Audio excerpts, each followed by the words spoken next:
All right, so get ready because today we're diving into something really interesting, cryptocurrency mining. And its surprising link to renewable energy. You got it. We've got three pretty dense research papers. They go way beyond all the usual hype you hear about crypto. Yeah, it's way more than just Bitcoin mining using a lot of energy. Right. Buckle up because we're going deep. What's so fascinating about these papers is how they flip the script.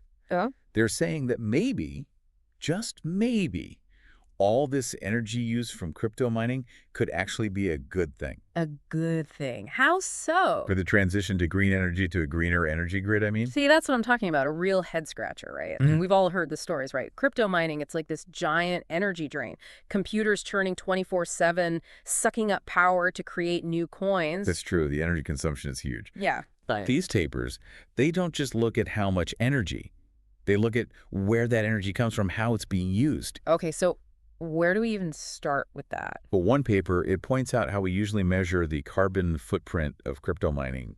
It can be misleading. Really? Yeah, a lot of times they just look at the total electricity being used. Right. And calculate the emissions based on like the average carbon footprint of the grid in that area. Makes sense. So if a mining operation is using electricity from a grid that's mostly powered by coal, that's going to have a bigger carbon footprint. Exactly. But on the other hand, if they're hooked up to a grid that's mostly hydro or wind, way lower. Okay, that makes sense. But what about, the time of day?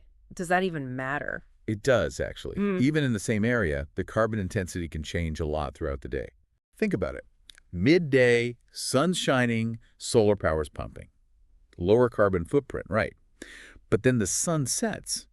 Those panels stop generating. What happens? Back to the fossil fuels. Exactly. Okay, so how does this all connect back to crypto mining? I mean, aren't they just plugging into the grid like everyone else? What makes them different? That is the million-dollar question. Yeah. And this is where it gets really cool.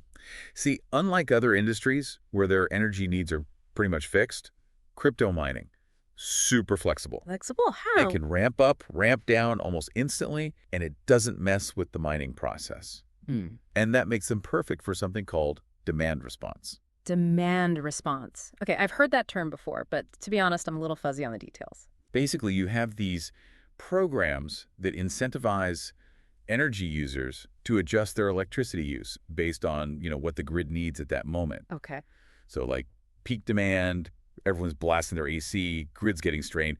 These users agree to reduce their energy use to help stabilize things. Oh, so it's like a giant surge protector for the entire power grid. Exactly. And this is where crypto mining comes in. They can adjust their energy use so quickly, they're like the perfect shock absorber, especially as we're trying to add more renewables to the mix. I see what you're getting at. So if the wind dies down at a wind farm or a cloud covers a solar array, a crypto mining operation could quickly power down to compensate for that loss. Got it. They can help balance the grid in real time. That's really incredible when you think about it. So instead of being this energy hog, crypto mining could actually be a key part of making renewable energy more reliable. Right. It's a total game changer. It really is. I never thought of it that way.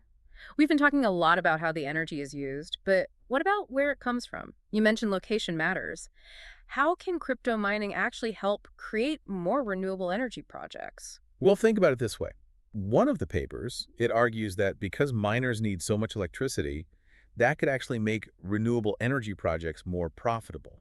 Because there's more demand, so it's basic supply and demand. Exactly. More demand for clean energy makes those projects more financially attractive, which means more investment. Okay, that makes sense, but paint me a picture here. How does that actually work in the real world? Picture a wind farm, right? They're struggling to make ends meet because there's just not enough demand for their electricity when the wind's blowing. Yeah. They basically have two bad options. Either they have to just switch off, which means clean energy is literally being wasted, Right, that's awful. or they sell it at a loss, which isn't sustainable. Right, so they're stuck between a rock and a hard place. Exactly. Now imagine a crypto mining operation comes along. They need a ton of energy. They're ready to buy up all that extra power. At a price that works for both of them, it's a win-win. Exactly. The wind farm makes money. The miners get the energy they need, and not a single lump of coal gets burned. I like it. So it's like this symbiotic relationship that could actually be really good for both industries. And it could really help speed up the transition to clean energy. That's amazing. Yeah, one of his papers found that adding crypto mining into solar energy projects, it could actually cut greenhouse gas emissions by almost 80%. 80%. Are you serious? That's massive. Is that just using up extra solar power, or is there more to it? It goes even further. They were talking about using crypto mining to harness energy sources that normally just go to waste, like landfill gas, from Yeah. decomposing garbage Right, right. and stranded natural gas. Those are powerful greenhouse gases, aren't they? Really potent. So instead of just venting them into the atmosphere, we could use them to power mining operations. Turn a negative into a positive. Right.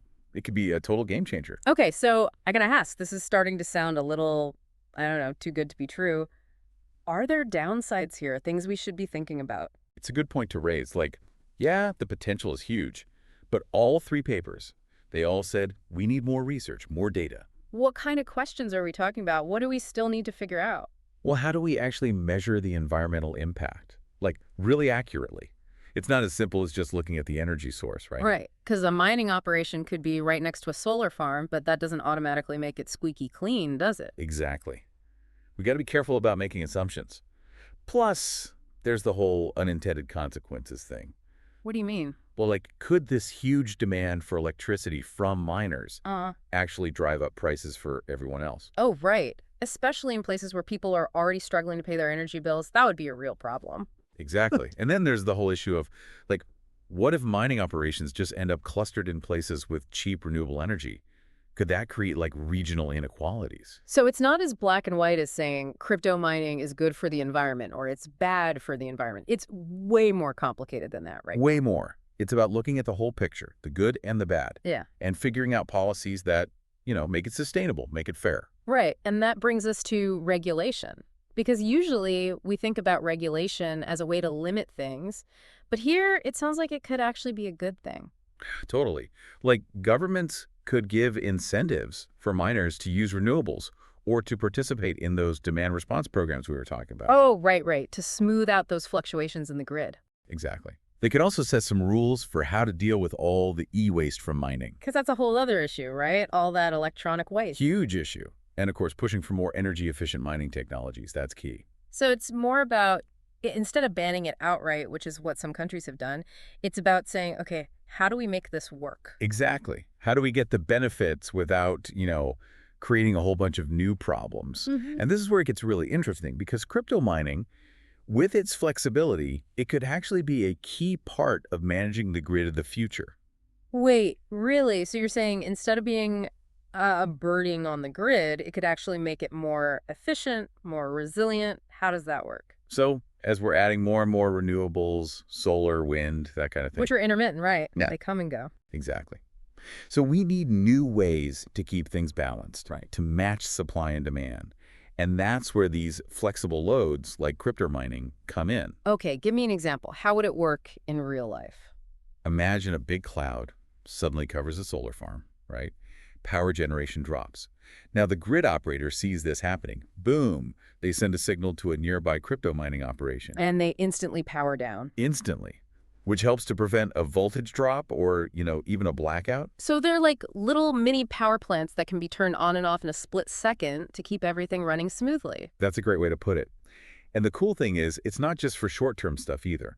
Crypto miners could actually store excess renewable energy, like when the wind's blowing at night, but no one's really using much power. Oh, like a giant battery? Exactly. And then release it back to the grid when demand is high. Wow, that is wild. It really could be transformative for renewable energy. Okay, I'm convinced. This is way more nuanced than I ever would have imagined. I mean, it's not like crypto mining is some environmental savior or anything, Right. but it's also not the big bad villain it's often made out to be. Right. There's so much potential here, but like we were saying earlier, we need more research to really understand the full impact, both the good and the bad. It really does feel like we're just scratching the surface. I mean, who knows what we'll discover as we learn more about all this stuff. Cryptocurrency, blockchain, the whole energy landscape. Totally. I think that's my big takeaway from all this. We've got to stay curious, keep asking questions, and be ready for the unexpected. Couldn't agree more. And for our listener out there, you're probably thinking, wow, information overload. But really, the main thing to remember is the relationship between crypto mining and renewable energy. Way more complicated than it seems. It's not about good guys and bad guys. It's about understanding all the different angles and, like you said, doing more research. 100%. It's a perfect example of how These new technologies, they make us rethink everything we thought we knew. Right. And we're not just talking about some abstract tech stuff here. This has real implications for our energy, our environment, our economy. It's something we really need to pay attention to as we, figure out the future. Big time. And hey, maybe our listener will be the one to come up with the next big breakthrough. Now, that's a thought. So, to everyone listening, keep digging deeper. Keep asking those what if questions. Because when it comes to the future of energy, the possibilities are pretty much endless. Couldn't have said it better myself. All right, on that note, we're going to wrap up this deep dive into the world of crypto mining and renewable energy. Thanks for joining us, and until next time, keep exploring.